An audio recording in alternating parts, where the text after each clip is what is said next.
Coucou tout le monde, comme promis, on va travailler ce soir le premier cours de code.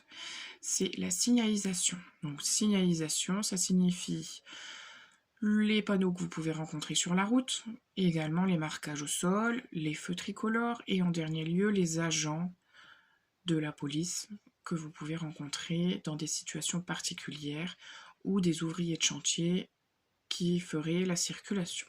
Allez, dans un premier temps, les panneaux triangulaires, ça signifie un danger. Donc on peut d'abord croiser un panneau triangulaire avec un trait rouge, un contour rouge, qui signifie danger permanent. Ici, on peut également rencontrer un panneau sur fond jaune avec un contour rouge, signalisation temporaire. Alors la signalisation temporaire, vous pouvez la rencontrer avec un panneau de différentes formes. C'est une signalisation que vous rencontrerez principalement quand il y aura des travaux. Ça signifie qu'elle ne sera pas toujours là et qu'ensuite les panneaux plantés sur le côté reprendront le dessus sur cette signalisation temporaire. Ensuite, nous avons les panneaux ronds. Ils nous indiquent un ordre. Donc celui-ci, panneau rond, contour rouge, une interdiction. A contrario, panneau blanc, tiret noir, fin d'interdiction. Ensuite, panneau rond, fond bleu, obligation.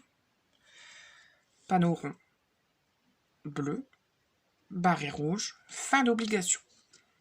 Alors, qu'est-ce que ça signifie? Un ordre, donc c'est-à-dire une interdiction, on va donner un exemple, sens interdit, interdit à tout véhicule motorisé, etc., etc. Fin d'interdiction, on le rencontre beaucoup plus souvent quand vous avez une interdiction de dépasser, quand vous avez une limitation à respecter, de vitesse bien sûr. Les obligations, c'est plus souvent obligé de tourner à droite, obligé de tourner à gauche, ou alors quand vous rencontrez ces fins d'obligation, c'est principalement pour les stationnements. Fin d'arrêt ou de stationnement interdit. Nous avons ensuite les panneaux d'indication. C'est un panneau carré. Alors, dans le code de la route, vous pouvez trouver carré, contour bleu, panneau d'installation. Panneau fond bleu pour la conduite. Alors, c'est bien beau, mais qu'est-ce que ça signifie? Alors, panneau d'installation, généralement, ou pour la conduite, ça veut dire que ça vous donne une information pour vous avoir un comportement par rapport à la situation que vous allez rencontrer.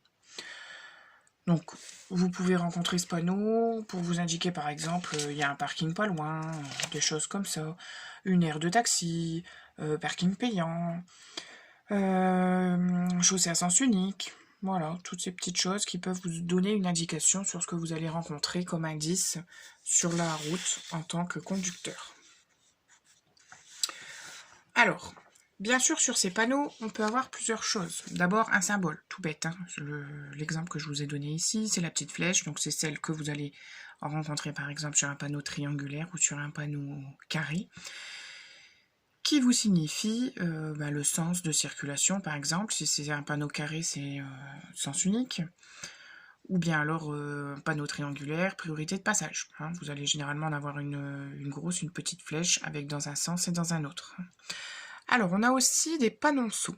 Des panonceaux qu'on va retrouver généralement en dessous des panneaux. Alors, les panonceaux, à quoi ils servent? Il y en a différentes sortes. Vous avez les panonceaux de distance, c'est-à-dire une interdiction qui commence 200 mètres, par exemple, 100 mètres, 300 mètres, etc., après le signal, donc c'est-à-dire à partir du panneau que vous venez de voir. On a également des panneaux détendus. Donc ça vous donne une distance avec des petites flèches sur le côté, une à gauche, une à droite. Donc ça, c'est une interdiction qui s'applique à partir du panneau sur la distance qui est écrite sur ce panneau. On a également les panonceaux de catégorie. Alors c'est une interdiction qui concerne que les véhicules, par exemple, qui sont signalés sur ce panneau. Comme par exemple ici, vous allez voir un petit panonceau avec le poids lourd. ça signifie que ce poids lourd n'aura pas le droit de circuler, tout simplement, sur cette route. On a enfin les panonceaux d'indications diverses. Donc c'est par exemple chaussée glissante par temps de pluie, ou une limitation par temps de pluie, etc. Alors ça c'est assez rare, mais ça peut arriver.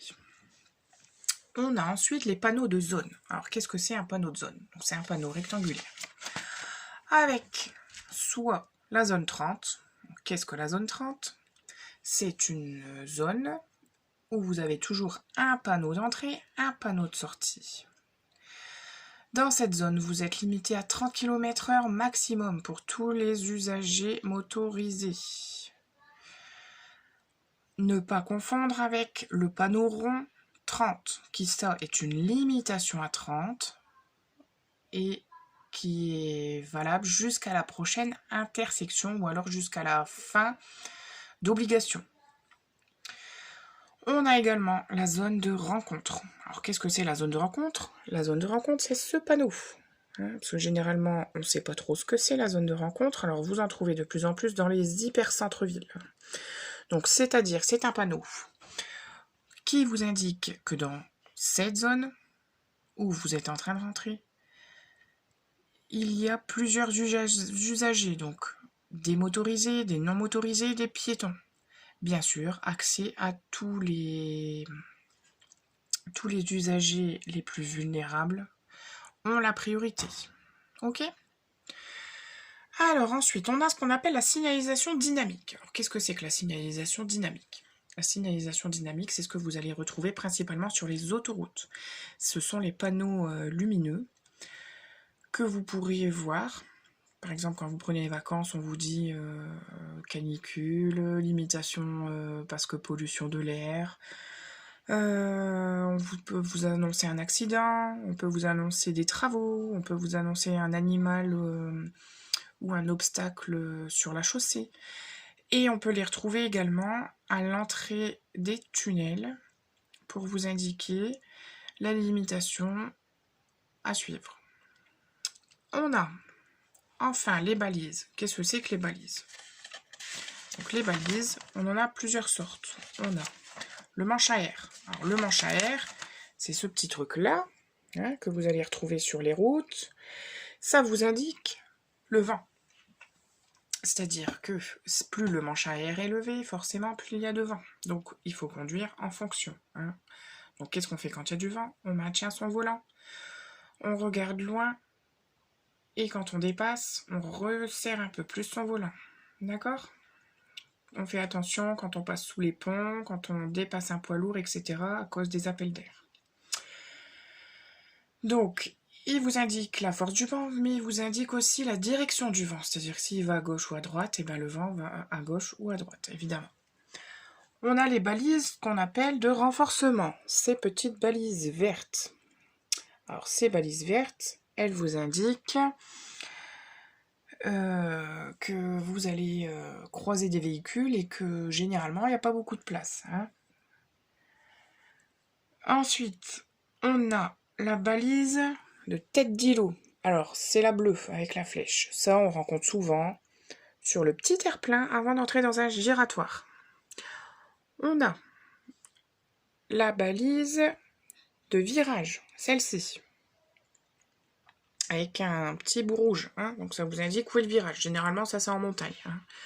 Elle est visible pour, en cas d'enneigement, le petit bout rouge au-dessus, vous le voyez. On a ensuite la balise d'obstacle. Alors, il y en a plusieurs sortes. On a la balise d'obstacle comme ça. On peut en avoir aussi des un peu plus larges. La balise d'obstacle, forcément, c'est quand il y a un obstacle sur la chaussée. C'est pour vous indiquer quelque chose et qu'il y a un danger et qu'il faut faire attention. On a la balise d'intersection, celle-ci. Celle-ci, c'est celle qu'on croise le plus souvent pour vous indiquer qu'il y a une intersection sur la chaussée. On a enfin la balise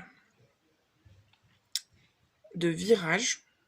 Donc ça, c'est dans les courbes, quand un virage dangereux est signalé. Alors, il y en a des virages où vous en avez plus que d'autres, suivant l'intensité du virage.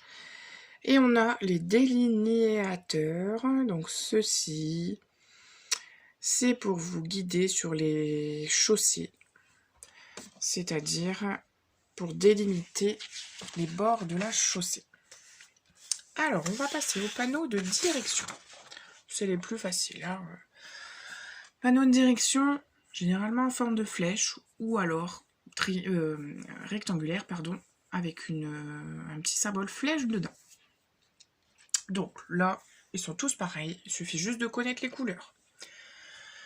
Le vert, ce sont les axes pour les grandes villes, c'est-à-dire les villes les plus faciles, les plus grosses à trouver. D'accord? Donc c'est les axes principaux. On a bien sûr les panneaux bleus, ce qui nous indique les autoroutes. On a les panneaux sur fond blanc, donc ça c'est plutôt pour les petits villages. Hein. On a toujours ces signalisations temporaires, où on a les itinéraires bis ou de substitution. Donc ça en période de vacances vous pouvez trouver pour éviter de vous retrouver dans les bouchons par exemple. On a ces petits panneaux marrons qui vous indiquent des sites touristiques. Et on a enfin ces petits panneaux noirs qui vous indiquent des lieux dits. Voilà. Alors, en ce qui concerne le marquage au sol. Donc, marquage au sol, c'est tout ce que vous pouvez retrouver peint sur le sol. On a donc les lignes discontinues. C'est les petits pointillés généralement. Donc, qu'est-ce qu'on a le droit de faire sur une ligne discontinue? On a le droit de dépasser. Ligne continue. Qu'est-ce qu'on peut faire sur une ligne continue? Ben, pas grand-chose. On n'a pas le droit de la franchir, ni de la dépasser. Hein. Ligne d'annonce. Qu'est-ce que c'est qu'une ligne d'annonce? Eh ben, c'est une ligne discontinue avec une flèche pour vous annoncer qu'après, bientôt, il y aura une ligne continue. La ligne de dissuasion. Alors, celle-ci, c'est des petits pointillés rapprochés. Donc ça vous signale pardon, que vous pouvez dépasser, mais qu'il vaut mieux pas. Parce que justement, un obstacle ou un virage ou un manque de visibilité est très proche. On a les lignes de rive. Alors, qu'est-ce que c'est que les lignes de rive? C'est les lignes qui vous séparent le bord avec votre chaussée, c'est-à-dire le bord de la route et votre chaussée. Les accotements, en gros, si vous voulez. Hein. Donc, les petits tirés discontinus, c'est sur la route, et les grands tirés discontinus sont sur l'autoroute. Ça vous permet de calculer, entre autres, votre distance de sécurité. Donc ça, ce sera pour une autre leçon. Hein. On a les flèches de rabattement. Donc, première flèche, deuxième flèche, troisième flèche. On a toujours 3 flèches. Hein. À partir de la première flèche, vous ne pouvez plus dépasser. D'accord? Troisième flèche, après, c'est la ligne continue et c'est l'amende. On a enfin les flèches directionnelles. Donc, les flèches directionnelles, c'est pas compliqué. Hein. Vous voulez aller tout droit, vous vous mettez dans la voie de stockage avec la flèche pour aller tout droit. Vous avez une flèche à droite, vous voulez à droite, vous vous mettez dedans, et la même chose pour à gauche. Alors bien sûr, après on a tout ce qui est marquage au sol qui est écrit, c'est-à-dire les voies de bus, donc, généralement c'est écrit bus. On a les zébras, donc ça interdiction de stationner dessus. On a tout ce qui est voie de détresse, hein, donc ça c'est les damiers blancs et rouges, uniquement utilisés en cas d'urgence. On a aussi parfois des endroits où c'est écrit taxi, on a les bandes cyclables qui sont de couleur verte. Hein. On a aussi les emplacements pour se stationner ou s'arrêter, hein, donc généralement sont blancs. Ils sont bleus quand c'est un stationnement à durée limitée. Et puis on a aussi les marquages au sol jaune, donc dans un premier temps c'est temporaire. On a aussi les zébras pour les arrêts de bus. Hein. Et puis les lignes jaunes continues et discontinues pour éviter, interdiction de s'arrêter et de stationner. Voilà, j'espère que j'étais claire. Et puis si vous avez la moindre question, n'hésitez pas à me laisser un petit commentaire et je vous répondrai avec plaisir. Maintenant, on fait un petit quiz. Hein. Je vous ai préparé 5 petites questions. C'est pas grand chose. Franchement, c'est pas très compliqué. C'est juste pour voir si vous avez retenu. Donc, première question. Si je rencontre ce panneau, que dois-je faire? Alors, d'abord, je me pose la question. Qu'est-ce que c'est que ce panneau? C'est un panneau d'entrée d'agglomération. Ça signifie que si je suis hors agglomération, je suis censé rouler à 80. Hein, maintenant, avec cette nouvelle loi, on est à 80, jeunes conducteurs comme non jeunes conducteurs. Hein. Donc, je rentre en agglo, déjà, je dois le voir à l'avance. C'est-à-dire que j'anticipe. Ce panneau, je dois le voir de loin. Je commence à ralentir. Je continue en freinant et en rétrogradant, bien sûr. Et à ce panneau, et pas 150 mètres après, je dis bien à ce panneau, je dois rouler à 50 km/h maximum. Ok? Bien sûr, je dois être prudent, hein, puisque qui dit agglomération dit beaucoup plus d'usagers vulnérables, c'est-à-dire piétons, cyclistes, enfants, animaux, etc. Je rentre aussi également en agglomération, donc je ne dois pas dépasser. D'accord? Sauf un vélo, où je peux dépasser si vraiment il roule très lentement et je ne dépasse toujours pas les 50 km/h. Et si un bus est à l'arrêt sur son arrêt de bus, ok? Je dépasse pas un bus en ville n'importe comment. Allez, on passe à la deuxième question. Qu'est-ce que ce panneau m'indique? Ce panneau-là, rond avec un contour rouge et 80 dedans. Eh bien, c'est pas compliqué, on l'a vu tout à l'heure. C'est un panneau de limitation de vitesse.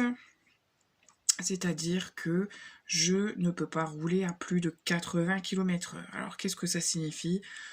Généralement, je vais trouver ce panneau quand je sors d'agglomération ou si je suis hors agglomération et que des autres usagers doivent atterrir sur ma route, ils vont généralement repositionner ce panneau avec un petit panneau en dessous, rappel, un petit panneau en dessous, d'accord? Donc forcément, 80 maximum pour tout le monde. Allez, troisième question. Je vois ce panneau. Que signifie-t-il? Alors c'est écrit Château de Versailles avec une espèce de petite étoile marron dedans, hein. Je ne sais pas si vous voyez bien, c'est un peu petit. Donc, c'est tout simplement un site touristique. Donc, si j'ai envie d'aller faire une petite visite, je suis cet itinéraire, tout simplement. Quatrième question. Je vois ce panneau. Je peux dépasser une voiture, dépasser un deux roues ou dépasser un véhicule à moteur dans 2 km. Alors, on décrypte ce panneau. Panneau rond. Contour rouge, voiture rouge à gauche, voiture noire à droite. Panonceau en dessous, sur 2 km. Donc ça nous signifie que je ne peux pas dépasser de véhicules motorisés sur 2 km à partir de ce panneau. En revanche, je peux dépasser un deux roues. Et dans 2 km, je pourrais dépasser un véhicule à moteur si je n'ai pas d'autre interdiction. Allez, dernière question. Je suis le véhicule B. Que puis-je faire? Donc, je vous mets en situation. Je suis le B derrière le A, bien sûr. Hein. Je peux dépasser, rester où je suis, ou ralentir. Eh bien, je ne peux pas dépasser. Car je suis déjà à la première flèche de rabattement. Ce qui signifie que le temps que je prenne pour dépasser l'usager 1, je vais devoir certainement franchir cette ligne continue. Donc, interdiction de dépasser. Bien sûr, je reste où je suis, c'est-à-dire derrière le véhicule A, mais je ralentis quand même afin de garder mes distances de sécurité. Voilà. Donc, n'hésitez pas, si vous avez des questions, je vous répondrai. À demain pour un nouveau cours et je vous souhaite une bonne soirée. Protégez-vous. Restez chez vous.